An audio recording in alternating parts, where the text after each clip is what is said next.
this afternoon, I have with me Teasea Bennett, co-founder of Reves Jewelry.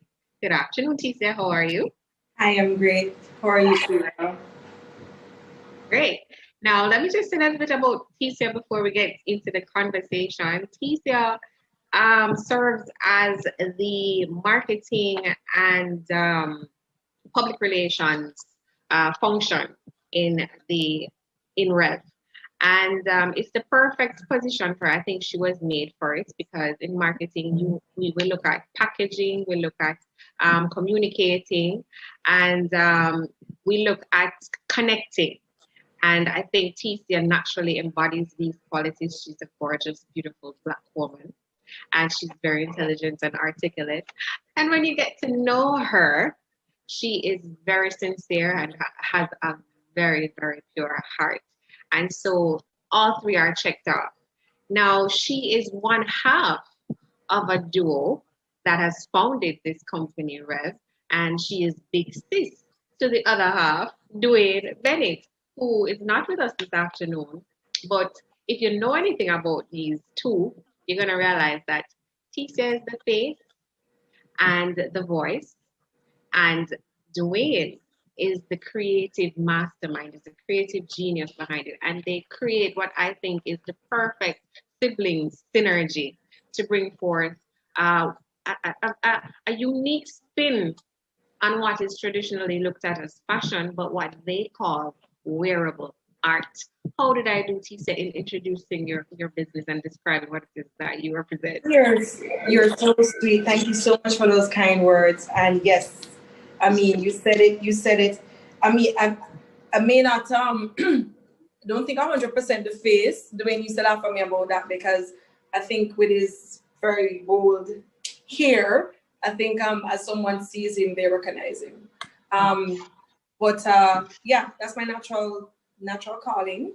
And yes, we believe our pieces are wearable art. So, and your kind words they were so wonderful. It's short words. It's not kind words, Teasea. It's really just my reflection, my opinion of based on what I see. You guys, as I said, come together with building legacy, building up with family legacy, and in an unusual way because you don't often see brother and sisters working so close together.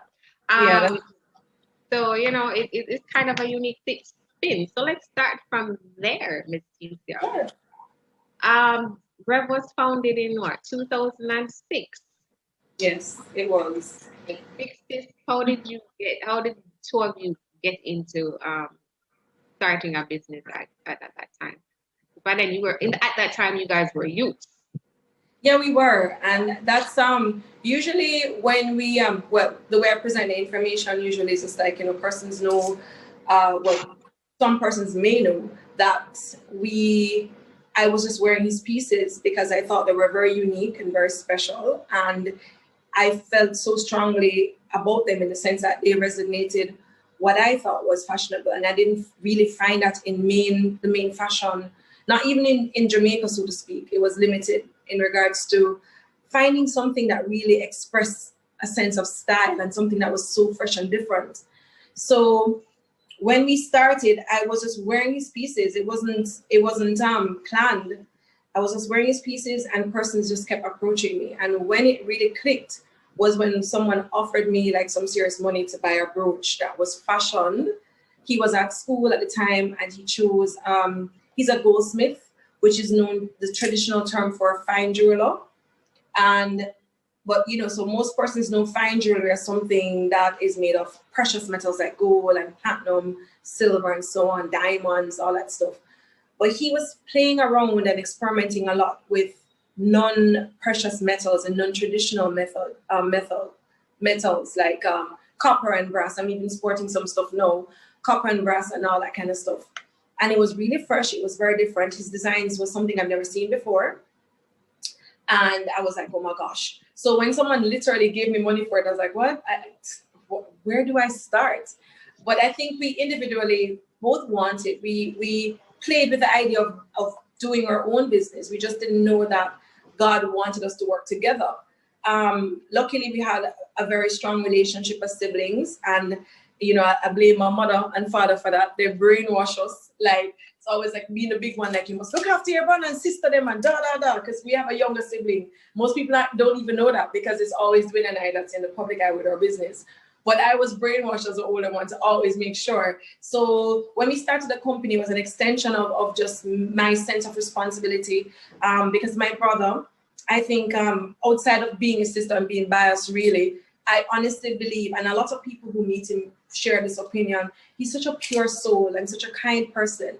And I just wanted, it really came out of me wanting to protect him. Like, I don't want anybody to abuse his skill and his natural talent and exploited his talent as a creative. So I was like, you okay with me being a manager? Like, you know, that was my thing. And he was like, yes, of course. And so it really started out innocently like that. And then as we went along, I've always believed in getting the counsel and guidance and advice of people who are wiser than I am, and even my brother.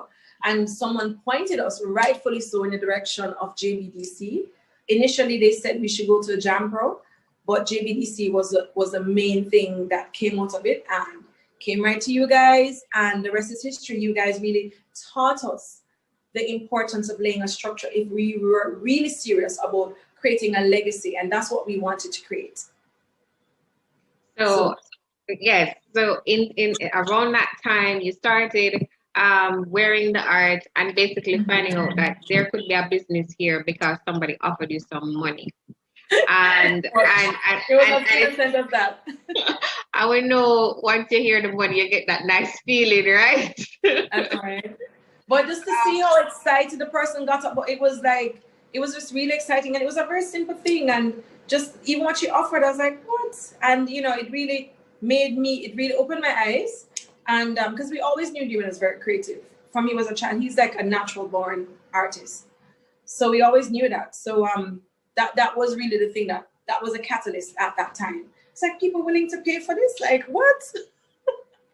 Okay. You guys started with you guys have grants, I think, at the beginning stages and some training, because you guys were, I think, a part of the Beyond program, which was a youth program that JBDC had around that time. And you basically managed to spin that to where in 2009 you now have established a store, a showroom. I know you're in the Devon house. You have a shop in Devon house, which is not a small feat. If anybody knows anything about retail and retail space, that's not a small feat. Tell us how it is that you know, that period, that transition. How did that actually happen? Because that's a lot. That's a big leap in 3 years. Yeah, it is a lot. So we started in 2006, and even our mentors and business advisors at the time wasn't so convinced when we announced that we were going to open a retail store. At the end of 2008, we announced that we're going to open a retail store. In 2009 and 2000, rightfully I mean, we're completely clueless. And I really tried to go out and get the information about retailing and so on, but it was really pretty much a learning experience and learning very quickly. And I think that's just generally the attitude and approach an entrepreneur needs to have in regards to adaptability, flexibility, and even this pandemic now is definitely like the perfect environment to test how resilient you are with things like that. And just we were in a space where we always in that space where we want to level up, and it's a part of our vision. Teasea?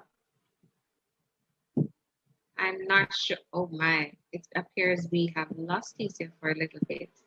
But I think what I was hearing Teasea speak to, in the meantime, David, if you could see if we could get her back, is that they started off, as you said, basically with a skill and then an idea and an inspiration that was stimulated by someone expressing a desire and demonstrating that there could be potential demand for the product. And then I think they moved on to actually retailing, getting some business foundation through the program that they entered into at JBDC, and then actually got market access as well from the Things Jamaican stores that we have. You're back, Teasea. Teasea, are you hearing me? Okay, great. So sorry about that, everyone. No problem. Yes, I'm hearing you well. So sorry about that. Okay. So I was just filling in all sorts of distractions happening. Okay, and you know, right. Thank you so much. I heard what you were saying, and you were so right. Oh, you were hearing me while I couldn't hear you? Yes, I was hearing you. I was hearing you. Okay, great. All right. So you want to just pick up for us? So you're perfectly from Things Jamaican to, you know, yes, you're at this space now and you're growing and you're saying, hey, the dream is we're going to have a retail space. Right. But JBDC has really been instrumental from the get-go. And so, as I said, the mentors who pointed us in the direction of JBDC did a great thing. You know, I had two business mentors at that time who gave me really sage free advice, which was like the foundation of everything. And so it was coming to JBDC, and even as a creative, also going to the Jamaica Intellectual Properties organization, as you know, to get information regarding protecting your creativity, your products, your intangible, assets. And so with JBDC, what you guys did at the get-go, we got a grant, as you said. I didn't even remember the name of the grant, but I knew we got one. And that was the first time that enabled us to kick off our first pop-up event. And we were part of what you used to have an event called the Kumba Miaba. And that was the first time we literally got the opportunity to participate, get direct feedback from our clients to see what they thought about the products, and to generate sales so that we could use, because of course it takes cash to do what you're doing. And so that was perfect. And we kept on, from that we were able to do many other events and to try and to test and to feel out and to learn. And we took that information and moved forward, opened our space in 2009, which is a whole different ball game, the retail space. And from there, before you move on to where you went from there, Teasea, can you just maybe give us a little insight, give us, those of us here listening, an insight into what were the biggest challenges or the when you made that shift from being a supplier, an artisan supplier, because then you were using distribution channels, to having your own? What were the major shifts? What were the things that came up that you had to tackle that weren't present before in terms of managing the business? Those are such powerful questions. So one of the biggest things was staffing. We had to understand the importance of having a team and being able to pass that culture on and to share that vision of the company. And so one of the things that we learned early on, and even when I was doing my degree, I learned this too, doing my degree, about setting your vision and your mission. Those are fundamentals. Writing your business plan, which is a living, moving, breathing, changing document. Oh God, thanks again. You know, all the instruments that goes into that. Yes, the business plan, that's always moving, changing. It's a living, breathing document. But so learning these things in school and then literally walking the path. Because to be honest, even starting out then, without realizing it, we were trailblazers in the sense that we were carving this new space. Because our jewelry is not fine jewelry and it's not craft jewelry. So we were bringing to mainstream this very unique, unusual product. So we found that we had to do more work to educate our customers about what handmade jewelry is. That is not cosmetic jewelry, it's not craft jewelry. So that takes work and that takes capital. We also recognize that having a retail store was a whole different ballgame. You spoke about, and this was, this was a very interesting challenge because we were used to producing, we're used to being producers. Things Jamaican by JBDC was the first outlet for our brand, but then we started expanding by supplying hotels and so on. Now here it was, and we had to learn even as suppliers that you cannot sell to a retailer at the price that you would retail the items for. We didn't really understand that. So it was really like a building block. We had to learn very early and very quickly what our core values were, what our product is, what it is that we're selling, what is that special, value that you're offering to customers. So we had to grow up really quickly in the business world.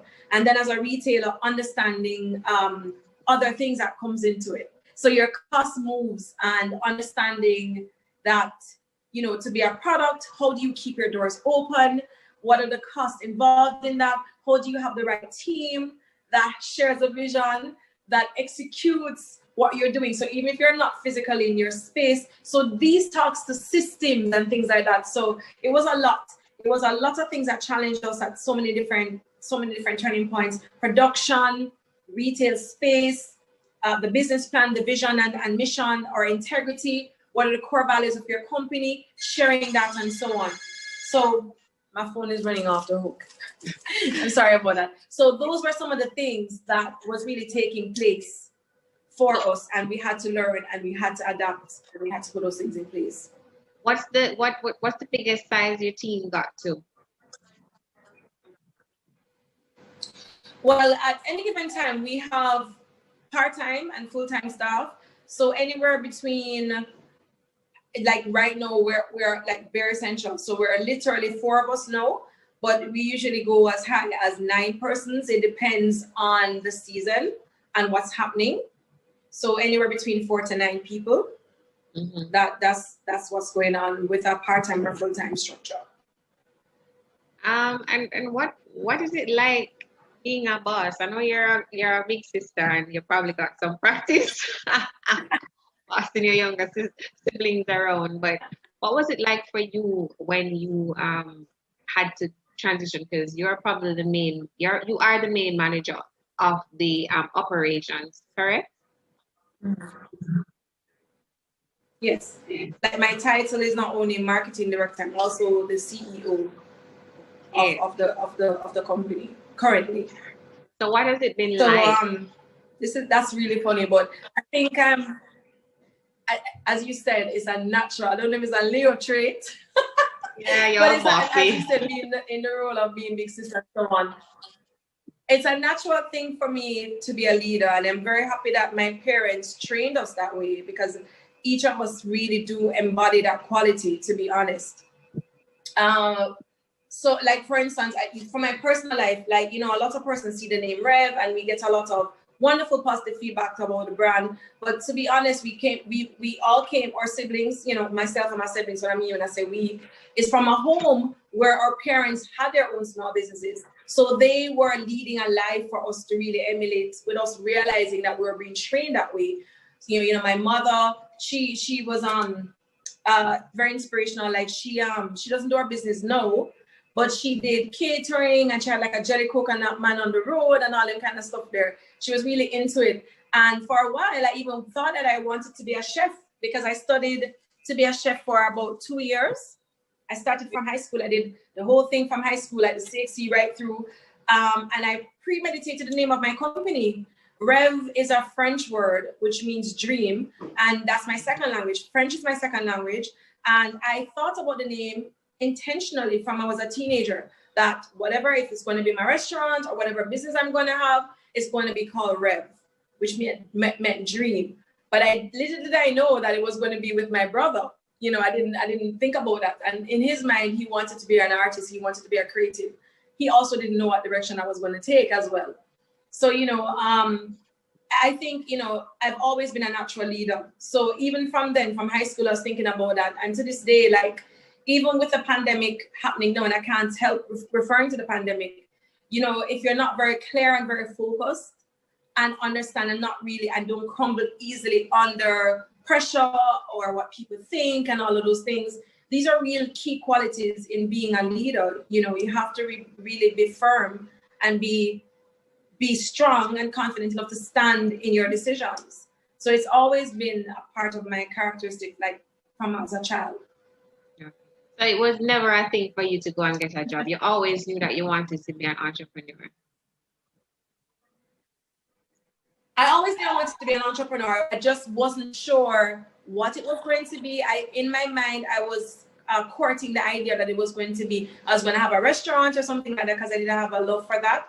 My first job, even, I was 18 years old, barely reached legal age, and we would travel a lot. You know, we'd either travel to far into the country or to foreign lands. So we'd go to Westmoreland or Manchester growing up, or we'd go to New York and so on. And I got the first job I got, I was trained as a bartender. I was like trained as a professional bartender because as I said, I love the food and beverage business. And I was 18 when I got that job, and I worked in New York. And so every summer I would like do stuff like that. My first degree, I did my studies in tourism and hospitality because I love travel, I love people.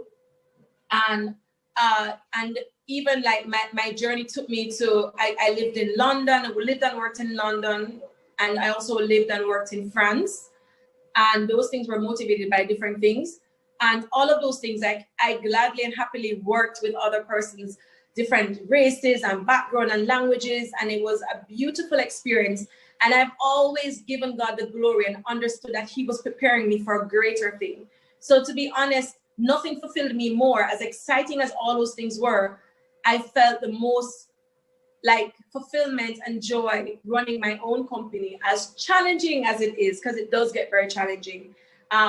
This has been my greatest like accomplishment, one of in terms of career, because you know I just turned mommy. This is fashion.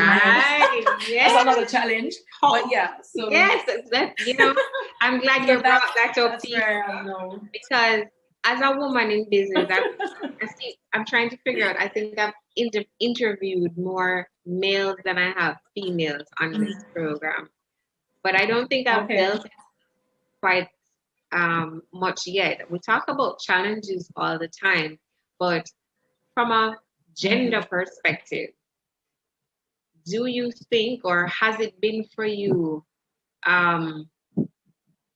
particularly challenging, or has there been anything that makes you think it's harder for you as a woman, or is unique to you as a woman in business, like having a child? How has that changed your role and your being as an entrepreneur? I apologize to you and everyone here, Kira, because my signal keeps dropping. It's not slow.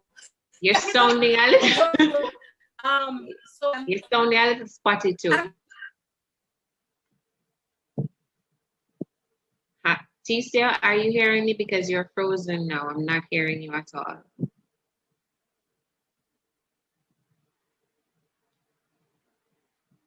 Okay, so it seems we have lost her for a little bit again. Hopefully she gets back on soon.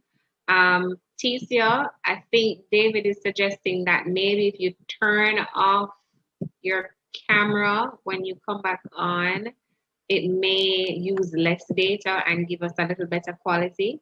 Did you hear that, Teasea? Maybe if you turn off the camera, it might give us a little better quality with the audio. You want to try that? Are you hearing me? Yes, but you're a little spotty.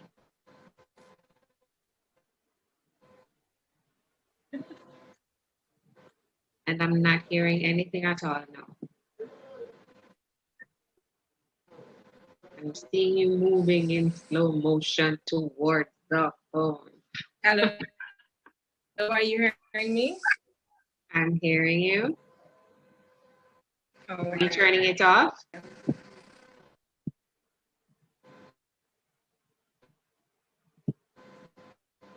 Are you there? Give me a thumbs up. Give me a thumbs up. I can't give you, it's not all the way up, Teasea. It's kind of not perfect.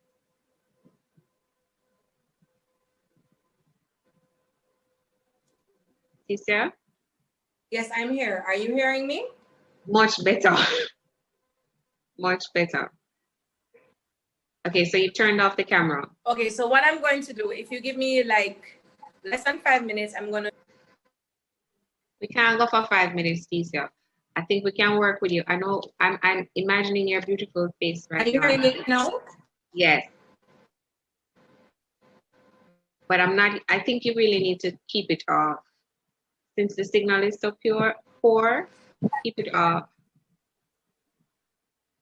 Because we're gonna miss out a lot of time. And the thing with streaming live is that once we hit the 1 hour mark on Insta, we get kicked off. And I really hate to leave the audience. Okay. Tell me if you're hearing me better than you hearing me now? Absolutely, much better. Much better. So let's work with this for now. Yeah? I was asking you, are you hearing the question now, Teasea? Oh dear. This is bad. I may need to call her on the phone. Teasea? What's that? Go again, Kira. I'm thinking if I need to call you on the cell phone and we talk straight.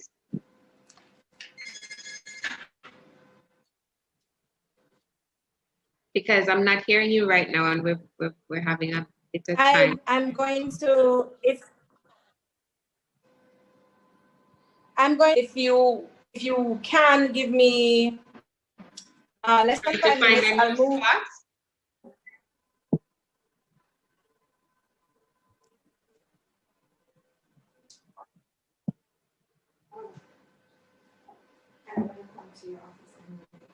He said us keep checking in so I can know that you're still here.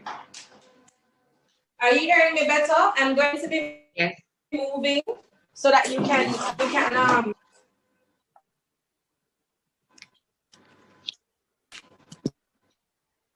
I am hearing you, Teasea. Did you hear the question that I asked?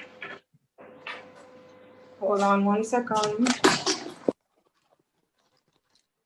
Let me just. I'm just going to move. All right. So in the meantime, you can check out my fabulous earrings from Rev, guys. I've made sure to wear them for I'm going to move so you can hear me better. Yes, I'm hearing you very well. I don't know if you're hearing me.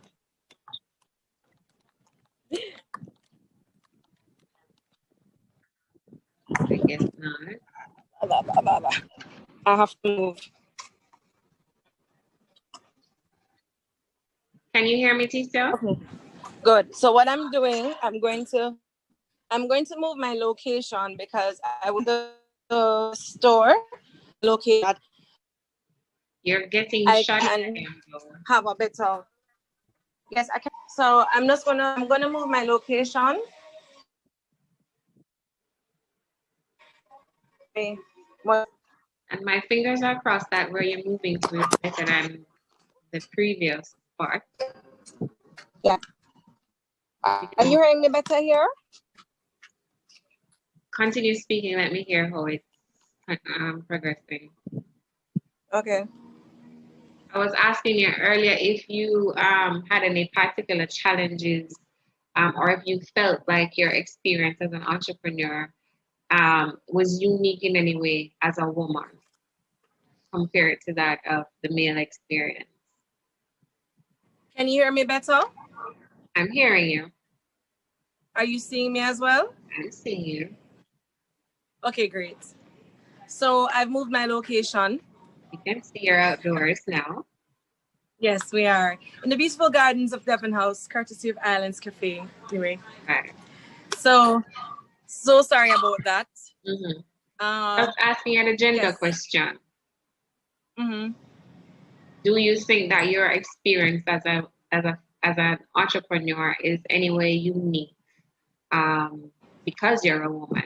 And you were mentioning that you recently became a mom. Congrats. And thank you. Even if you don't think it's unique, but what has your life been like now that you're a mom? and having to continue with the same responsibilities that you had before as an entrepreneur? That double I one. think absolutely being a woman in business is a very special and unique thing indeed, because I sit on a network of female artisans across the Caribbean, like Jamaica. I represent Jamaica, and Jamaica is one of the liaisons where I serve in a capacity with for female artisans since 2014 across the Caribbean and Latin America, so the CARICOM region, and that's the exact reason they have this association is to focus on the issues of being a woman in business. So there is a very special thing, like going and being a part of that network. I've learned so much even about just the unique position of a female business owner. Like I know in Jamaica, it's roughly 40% of small businesses are female owned. And outside of Jamaica, I am not too clear on the facts now, but let's say if 1 billion people are unemployed in the world, equally 1 billion businesses is actually women owned. So it just shows how powerful, being a woman in business is. And that's just a reflection of that. With all of that being said, I never realized I really wasn't a real woman until I had a baby. What you mean by that? Oh my God. And I said that because even thinking that I was busy and I was so organized and I was so this and that, I realized really and truly having a child and being blessed with a child is a whole different ball game. And it learning as I go. I'm a very new parent, so I'm learning a lot. And it's just one pitney. In Jamaica, I'm saying one pitney and a pitney. I can't imagine having more than one because it's really demanding. I'm so happy that I have the family on both sides, my family and my husband's family, their support, because it's needed. Because still planning, still having that drive to go as quickly as you'd want in your business, it really doesn't work that way, because now here comes this new and demanding part of your life, and it's so important you have this great responsibility to pour into this child's life to help to shape who, hopefully the things that you learned and the mistakes that you made. You have such high hopes and aspirations, and I give God thanks every day for that blessing, and I'm just hoping that I do even a fair job. So I'm learning, and it really does challenge me, because even the flexibility and freedom I had before. So if I have to travel, like even at said organization I spoke about that I serve on, it requires us traveling a lot. So if I need to travel, I have to really make arrangements to, how my little baby going to go looked after, because Uncle Dwayne can't babysit. Daddy can hardly manage to. So like we have to find the grannies, them have to step in and stuff. So it is it's a whole different thing. And so I'm learning as I go along. But it's definitely a whole different challenging ballgame. Do you think that it creates any limitations being a woman? I think what? Do you think that being a woman presents any limitations to whether entering into entrepreneurship or sustaining it, or even growing, advancing and scaling and getting to ultimate, really big success? No, it does not. And I'm not saying that from being unrealistic, because we do have challenges that are unique to us. But the mind is a powerful thing. And I think once you make up your mind and you're driven and you have a goal, you can achieve anything you want. But with all of that being said, even like working in the corporate world, women, you don't get the same pay as like the male counterpart, for instance, in the same position.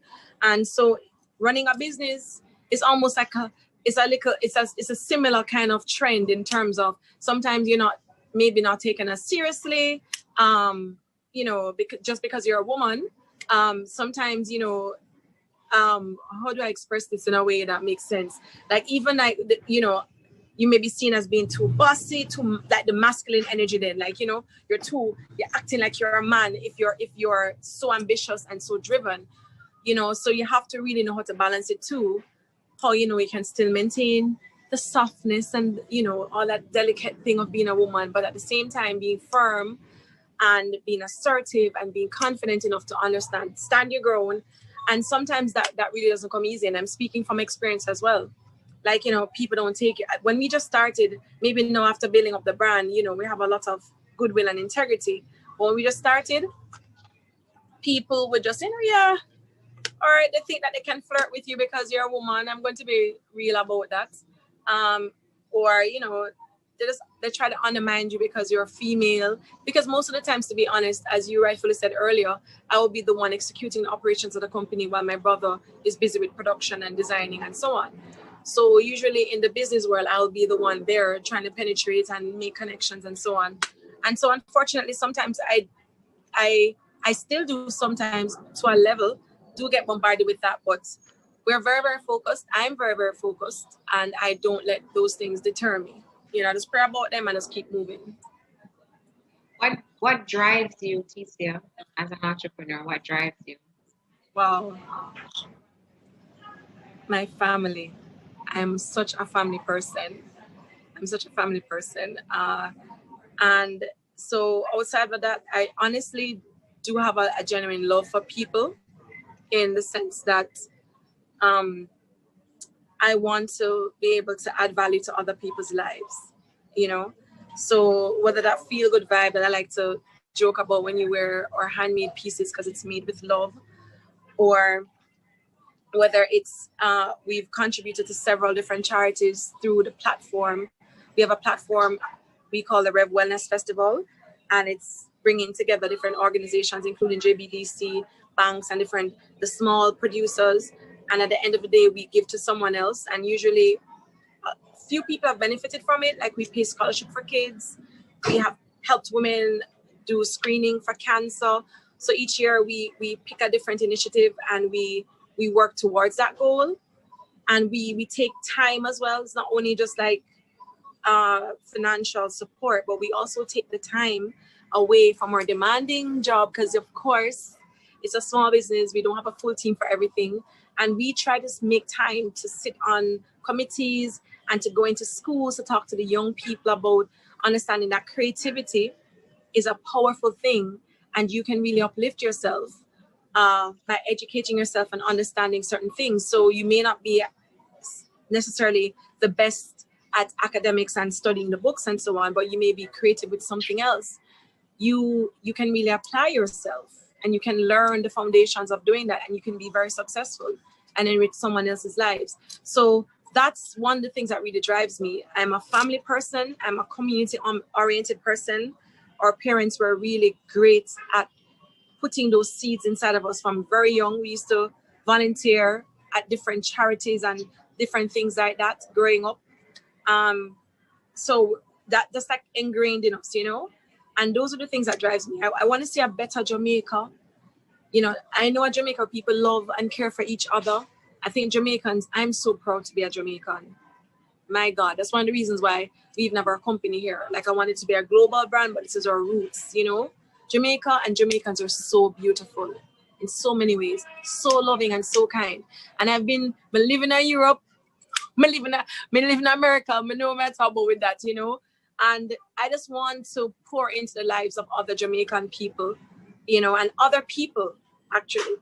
But I do have, so those are the things that help to drive me, to be honest. Okay. What does ultimate success look like for you, Teasea? That's a moving target. But to be honest, ultimately, I want to really, hopefully, leave a legacy with our company along with my brother, where the foundation is there, where I don't see why like a European brand like a Coco Chanel or a Louis Vuitton. When I lived in France is when I really understood this. I really didn't understand. I used to be like, oh, Louis Vuitton, yeah, cute. I didn't really understand the foundations. Like, these companies are coming from the 18th century, 17th century. They were no joke. And they're still here. People aspire and just like, will probably give blood to wear a branded item from these companies. And my thing is like, why can't a Jamaican company establish that? Why can't a Caribbean brand do that? So with Rev, that's what we aspire to do. We want to leave a legacy that long after we're gone as a founders, people aspire to be a part of this movement and a part of this legacy, which contributes positively not only to the shareholders or stakeholders directly involved, but also the community and our nation and the world. And that's the legacy I really hope to leave, you know, and that's the legacy that I'm building. That's what I'm really laser focused on. And that's what really drives me to be successful. So success is always moving. As long as it's aligned in a positive way and ordained and blessed by the Most High, I am all about that life. Growing and learning and keeping it moving in a positive way. And people, she's serious about this because I don't want it to be lost on us that this brand, Rev, and what you are doing, as in taking a creative type products from the creative sector that traditionally have not necessarily been seen as potentially scalable, and you are creating a foundation for that. Your efforts are geared towards that. I know that you are actively redesigning your business model, yes, and pushing yourself to do that, to do just that, to be not the professional, but to have the same kind of resonance in the marketplace as one of the larger international brands. And please, I don't want to say it. I would love for you to share how it is that you're doing that. I would say what I see you doing is taking not just your brother's designs, there's that brand, obviously, but you're also looking at local artisans and Caribbean artisans as a whole to become a part of this movement that is putting the diasporic creativity on the market, on the global map. In essence, that's how I see what you're doing based on the little insight that I've been given towards what it is that you're doing in recent times. And I really want to commend you on that. I don't know if I've captured it right based on you can give add or subtract. But I just want to say that I want us to understand that who are listening, that this is significant. You're taking something that is non-traditional, that is authentic, and you are building on the systems and the structures to make it much bigger than what we could have in the past dreamed it would have been. I know that you're right, Kira. And the truth is, like, you know, we have big goals and big dreams. No pun intended on the Rev, right? But we've always been focused on that, and sometimes we're so focused that we really don't realize how much we've impacted other people in such a wonderful, powerful way. And like, I'll give you a funny story. Like, well, it was funny to me. Maybe not so far. I remember going to the supermarket. Like, I love bulla, right? And I was in the supermarket and I'm trying to get like my little holy bullas that I love so much. And there was a girl like walking around and I kept seeing her, but I didn't realize she was actually looking at me, like in and out. And I was like, okay, that's kind of strange. And then she came up and she's like, are you the brother and sister that makes jewelry, Rev? She doesn't even know my name, but she knew the name of the company. And she identified my brother. And I said, yes, I am. And she's like, oh my God. And she started shaking and crying. And then she started saying how powerful it was, what my brother and I, you know, what we do, and that we live so well as family, and the fact that we're doing something creative in a good way. And it was so powerful. Like, I mean, just that little interaction. And people see us all the time because we love to do our little road trips and stuff. We'll just stop any little where. And, you know, we love a Jamaican people and the culture. Nothing is more fun than doing a road trip. And just to see like average Jamaicans approach us and say things like that to us is just such a wonderful, powerful encouragement to us, you know. At the time, I laughed at doing it and told him how the girl was crying and shaking. That's why I thought it was funny. When I was trying to buy my bulla. When I'm trying to buy my bulla, right? So I thought that was funny. But you know, when I started doing this, you know, one of the things I touched a little bit on it, and I really want to pour. I'm not sure if any other creative is here, but I got this free advice, and it was powerful advice.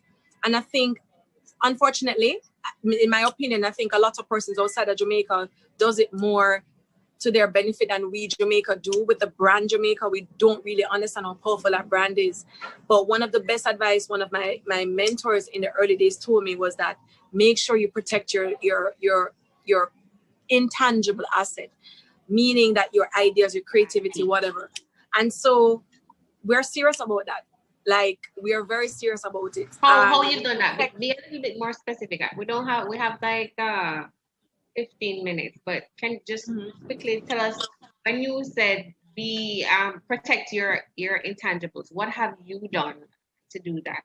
We pay our money. We pay our money for protect the things that we design and make.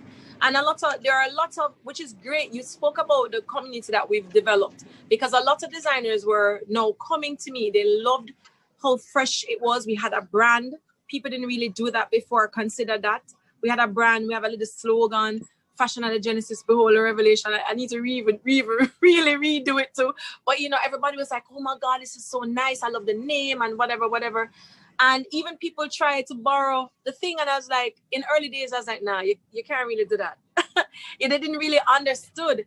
And we understand that we see ourselves as a global brand. So even the attitude, unfortunately, that some creatives have, is a part of our culture, I think, unfortunately, that we've picked up along the way. It's breaking now, though. It's changing in a good way, where people will kind of pull down on other people, like, oh, you know, they're copying this or copying that. We ensure that we do this the formal and proper way. We protect our designs. So you can't just duplicate. No, you can't do that. You will get in trouble. Okay. And we're even exploring it. We've started the process. We explore it not only in Jamaica, but like we send our products to other places. So we have protection in other places as well. It's a very expensive thing. So you really have to take your time and scale what you're doing. But outside of Jamaica, we're in over 20, 23, 24 countries outside of Jamaica, because we're serious about building this global brand. And it's I'm telling this information because I do now offer consultations to creatives. You know, people usually have to pay me for that. Can me learn enough? I want me to learn. Nobody never did. Let me stop it. But but I'm giving that free, valuable information. Like, invest in your brand. If you're really serious about what you're doing, invest in your ideas, invest in your designs, because other people are copying it. You know, one of the biggest challenges, and I'll speak to this at a larger level. One of the biggest challenges we have, we'll see like other nations come to the island and they will copy a design, manufacture it and bring it back in droves like to the island for cheap, and things like that needs to be stopped. And we need government to step in to do those things, because for instance in the US there is a jewelry line, simple thing, you know, and the lady has her design though, and you know, another country, I won't call no whatever country, try to copy the design and then bring it back, like tons of it, into the US. And she put a stop order on it, and it could not pass the US customs, because it was a knockoff to the woman's brand. So things like that, we need the support of the Jamaican government to ensure that when creatives, because Jamaican is not short of creatives, amazing creative people here. I mean, actually even wearing a handmade designer now. Clothing designer, when people make their things, right? And other people come from other countries and other places trying to knock off and sell locally or export. We really should put a ban on these things and stand up for these things, because it's a cultural rape. Because, you know, if we're going to really elevate, you know, so you start at the right place though, Teasea, because before the government can do anything about it, the author, the person the creative has to first protect it. Yeah, man, they should. Somebody in I just thought a question come in the chat. Where did you get that blouse? Love it. Teasea. Somebody wants to know who designed your blouse. Where can they get it? Teasea, you froze again? Oh dear. I mean, we're doing so well. Teasea.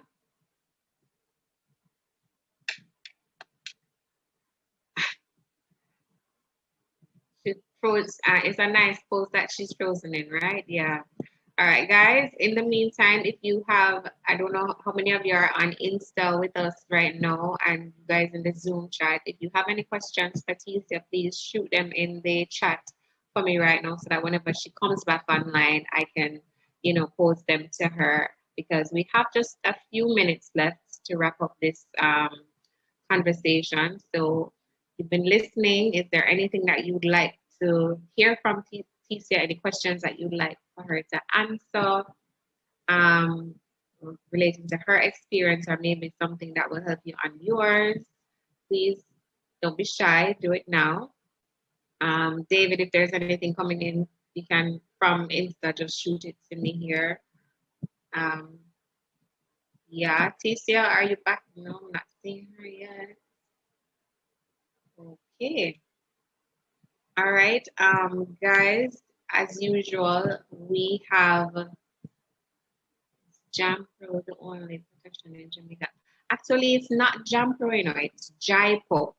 So it's the Jamaica Intellectual Property Office. And yes, they are the main body that handles protection, intellectual property matters in this local space. I mean, you can always go and hire your own lawyer if it is that you want to do so, but that's where the resources are in terms of getting information, filing in applications, and putting in whatever it is that you need, as learning about what's the appropriate type of intellectual property protection that you need to put in place for your particular intangible assets. And I'm not seeing Teaseas yet. I'm going to try calling her on the phone, because I don't want us to get kicked off of the Zoom, of the live rather, before the time is up. So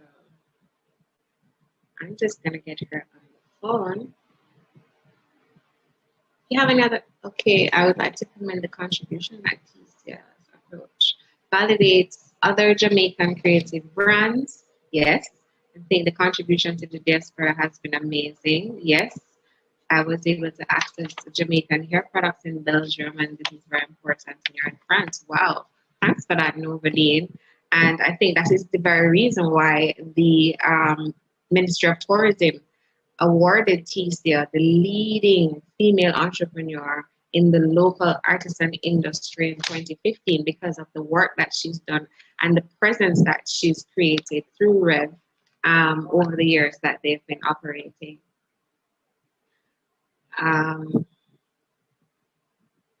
How do they go about protecting brands given that China can copy and sell in other countries? Well, it's the same process, Once you have protected your, I'm seeing her in the waiting room, admit. Once you have protected your IP in a specific jurisdiction, then you have the option to pursue means to either stop or recover any income that you could have potentially lost through that legal channel. Hi, Teaseas, welcome back. Hi, Kira. Yes. I have to give you a special gift for covering for me all the time, I tell you. my sincerest apologies to everybody again. Clearly, I'm having technology thing. We understand. I know. So what was the question? I'm so sorry that came in. I was just answering that another question about IP and protecting assets in countries where China can go to. And I was just saying that that's why it's so important, as you mentioned, that you protected your brand in all the regions that you potentially had an interest in exploring the markets where you wanted to explore.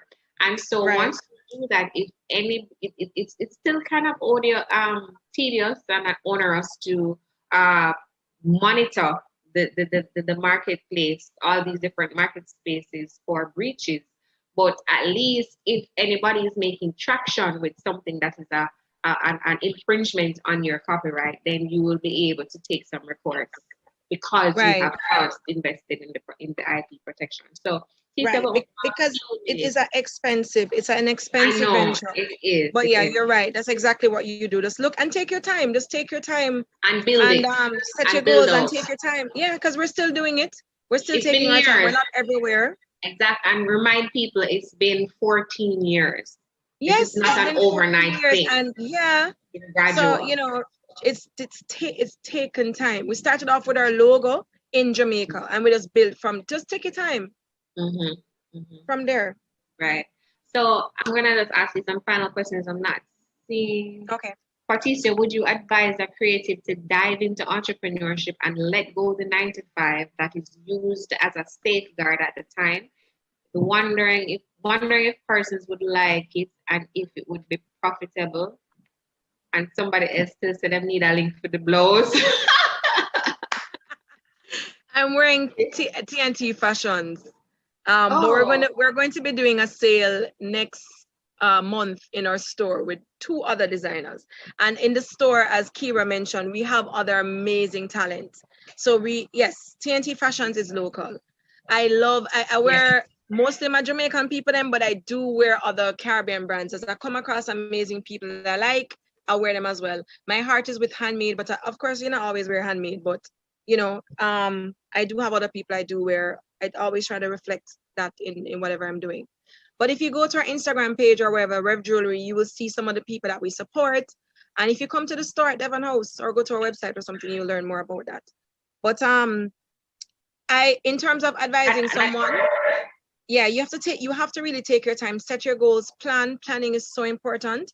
You can't just, you know, if you're enthusiastic without planning and doing what you need to do and getting the necessary information and guidance, is like, in a sense, it's like a ship that just park up on the sand. So one of the best advice, as I told you guys about the intellectual property, and I also told you about the fact that someone else, another mentor, guided us and pointed us in the direction of JBDC. And that was instrumental. JBDC, and this is straight up, you guys are amazing at supporting businesses and helping us take our time to scale from step to step. We still want to picnic them, even though we're 14-year-old tough. we still very much work with JBDC. We still learn a lot from JBDC. JBDC is an essential strategic partner and strategic part of our planning and business strategies and everything. So I recommend everybody who's here, if you're serious about doing what you're doing, go there. They have great advisors. Talk to them and tell them what you want to do. They'll, you know, I guess the COVID thing, I'm telling you about, go there, but go online, go into the 3D world and see how they can help you. Okay. I don't know if that's my internet that went fuzzy a while ago, but I kind of missed some of it. All right, so we just have 2 minutes left, basically. What keeps you growing? That's just my last question. What keeps you growing? The hunger and drive to do better and to be better and to improve myself every day. Every day. Sometimes my mother gets so annoyed with me because it's like I'm relentless. And that's another thing that I've learned being an entrepreneur. Like God, I can't stop praising him. Let me testify. But God has a funny way of helping you balance it as well. Because I used to be so driven that I really wasn't very, very balanced. And God boxed me down. I got really sick and I had to take a break and relax myself for a while. Even though I was still running the business, but I had systems, so it still worked. But I learned that life is about a balancing act. And even when you're dead and gone, the work was still dead.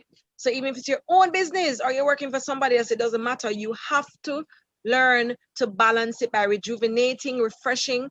So right now, Rev, our day of Sabbath, I'm not an overly religious person, but my God is very real and I don't deny him. So our day of rest, I don't even call it Sabbath because I'm not a 7-day. I'm Baptist if you want to pick a denomination. But we close our store on a Saturday. We don't work. Nobody works. Nobody who works with us, we don't do it. That's our day to revive and to refresh. And that has been my greatest lesson personally, that even if it's your own business, yeah, whatever, that's great. Set your goals, go at it hard, but also take care of your mind, take care of your body, take care of the people around you, take time to pour into those who pour into you, and even those who don't know you, pour into a complete stranger. but you have to have your cup filled before you can pour into anybody else's cup. So take the time from your husband, your picnic, your business, your whatever, and do something that makes you feel good. Refresh yourself.